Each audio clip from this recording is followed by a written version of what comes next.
Hello friends, Naya Swami Hriman here. It's time to ask a yogi. Recently I came down with a cold. I had taken a train ride packed with holiday people, and people had colds, and as a result I got one too. It was fairly mild, but I also read that there's yet another COVID surge and so on and so forth. So I got an email from someone who wanted to know what to do as a devotee, as a meditator especially, how to cope with having a cold or flu. Well, I'll be the first to admit, having been even more recent in experience for myself, that meditating, in my case I had a sore throat, a typical thing for me. And meditating with a sore throat is not easy, because as soon as you either try to lie down to sleep or try to be still and meditate, you're become very aware of your scratchy throat, and it's quite annoying. But nonetheless, in my own case, it was a fairly light duty cold, not a lot of congestion, no flu or achiness, mainly just the sore throat. And in any case, when your body is not well, you do need to honor that process to some degree.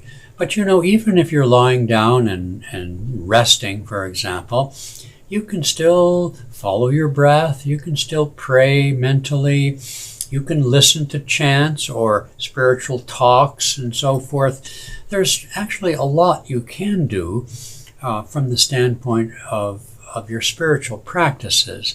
Probably what you can't do is meditate deeply, and that's understood. Although I've certainly had meditations with a sore throat or cold where suddenly I was just transported into a very still state, and the cold symptoms, at least temporarily, vanished. So don't give up. Don't just not do it because of what I'm saying here.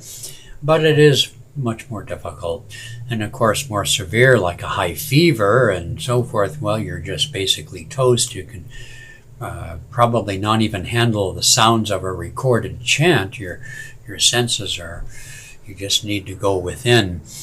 But nonetheless, meditation is going within, and you're even if your thoughts are jumbled and it's difficult to pray or do a chant or something mentally now, nonetheless, you can hold your own spirit up.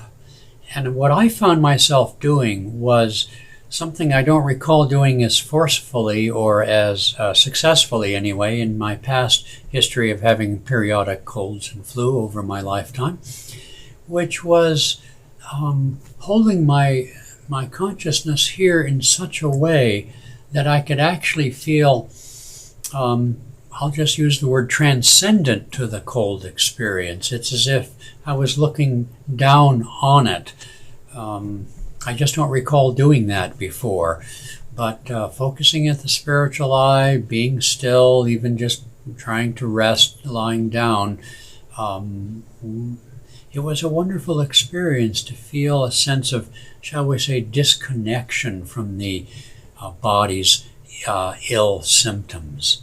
So there's lots you can do. It just isn't probably what you normally do as a meditator and a devotee. Okay, hang in there. One last thing I remember as a child, when you had high fevers and hallucinations, and I just remember at some point after a few years, maybe I was 5 years old, 4 years old, I realized that, I've been through this before, and you know what? It will pass. So hang on to that. This too will pass. All right. Be well. Be happy. Om.